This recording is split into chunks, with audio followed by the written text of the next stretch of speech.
Finally আমরা সবাই মিলে ঘুরতে চলে এসেছি টাঙ্গুয়ার হাওরে। এই বিশাল হাওরের পানিতে আজকে সবাই মিলে ইচ্ছা মতো এনজয় করব। আমার শাশুড়ি ননদ সবাইকে নিয়ে ট্যুরে এসেছি, সবাই আজকে পানিতে ঘুরে বেড়াবো। টাঙ্গুয়ার হাওরে এর আগে আমি অনেকবার আসছি, তবে এই জায়গাতে আসলাম এই ফার্স্ট টাইম। আমাদের বোটটা খুবই সুন্দর একটা জায়গায় দাঁড় করালো, আর এইখানটা কিন্তু ভীষণ সুন্দর মনে হচ্ছে, চারিপাশে পানি আর এটা ছোট্ট একটা দ্বীপ। গত বছর হয়তো এই জায়গাটা পানির নিচে ছিল যখন আসছিলাম, সেই জন্য এখানে ঘোরা হয়নি। হাওরের সুলতান 4 এই বোটে করে আসছিলাম গতবার, আর এইবার এসেছি হাওরের সুলতান 3 তে। আজকে কিন্তু আমি আর মুস্কান ভাবি একদম সেম ড্রেস পরছি, একই ডিজাইন, জাস্ট কালারটা আলাদা। এই 3 পিস গুলো তোমরা পেয়ে যাবা আমার বিজনেস পেজ মাহা স্টাইলসে। এই ড্রেস গুলো এত কমফোর্টেবল, যেহেতু আজকে পানিতে ঝাপাঝাপি করব তাই একটু কমফোর্টেবল ড্রেসই পরে নিলাম। টাঙ্গুয়ার হাওরে আসলে আমি সবচেয়ে বেশি এক্সাইটেড থাকি ওয়াচ টাওয়ারে গোসল নিয়ে, কারণ সবাই মিলে এত মজা হয় সেখানে। আর এরকম ফুল টিম নিয়ে আসলে, গ্রুপ নিয়ে আসলে তো কোনো কথাই নাই। আজকে আমার ননদ, আমার শাশুড়ি আম্মু, আমার মা, ভাবি সবাই মিলে গোসল করব পানিতে,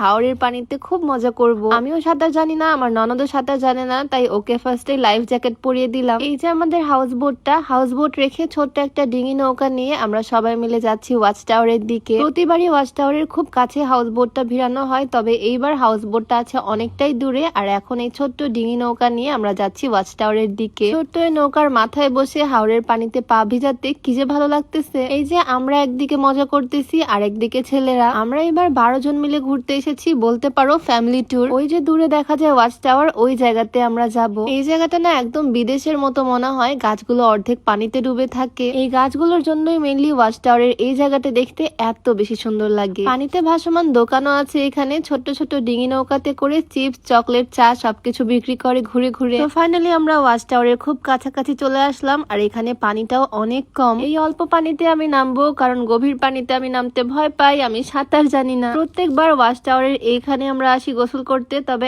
একবারও ওয়াচ টাওয়ারে ওঠা হয়নি, কারণ গোসলে আমরা বেশি এনজয় করি। এই যে আমার আম্মু আর আমার শাশুড়ি আম্মু দুইজন তো নৌকাতে বসে আছে, তারা নামবেই না, নামলে নাকি তারা উঠতে পারবে না, এই ভয়ে তারা পানিতেই নামতেছে না। কি একটা অবস্থা। আর এইদিকে ছেলেদের অবস্থা শুধু দেখো, তারা গাছে উঠে উঠে লাফ দিচ্ছে পানিতে। এইবারের ট্যুরটা আসলে একদমই অন্যরকম, খুবই সুন্দর ফ্যামিলি টাইম কাটাচ্ছি আমরা। তবে যেখানেই যাচ্ছি আমার দুই আব্বুকে মিস করতেছি। আমার শ্বশুর আব্বু, আমার আব্বু, তারা আসলে আরো বেশি এনজয় করতে পারতাম। যাই হোক, এদিকে মজার বিষয় হচ্ছে আমি সাঁতার পারি না, আর তোমাদের ভাইয়া সাঁতারে এক্সপার্ট, সে তো আমাকে কাঁধে করে নিয়ে ঘুরে বেড়াচ্ছে। এতবার চেষ্টা করে আমাকে সাঁতার শেখানোর জন্য, বাট আমি পানিতে অনেক ভয় পাই। মাঝে মাঝে এনজয় করার জন্য নামলেও লাইফ জ্যাকেট ছাড়া আমি পানিতে নামতেই ভয় পাই। তবে এরকম একটা হাজবেন্ড থাকলে আর কি লাগে, ওর ঘাড়ে উঠে আমি ভেসে ভেসে বেড়াচ্ছি। এরপর তো আমাকে গাছে উঠিয়ে দিল, গাছে উঠে বসে আছি। প্রথম দিনেই দুপুরে ওয়াচ টাওয়ারে এসে আমরা খুবই এনজয় করছি সবাই মিলে। গোসল শেষ করে ডিঙি নৌকা নিয়ে আবারও চলে আসলাম আমাদের হাউস বোটের কাছে। এই যে দেখো আমাদের হাওরের সুলতান 3 বোট, কত সুন্দর লাগতেছে হাওরের পানির মাঝখানে। পুরাটাই কাঠের, খুবই অ্যাস্থেটিক একটা বোট। এত সুন্দর বোটে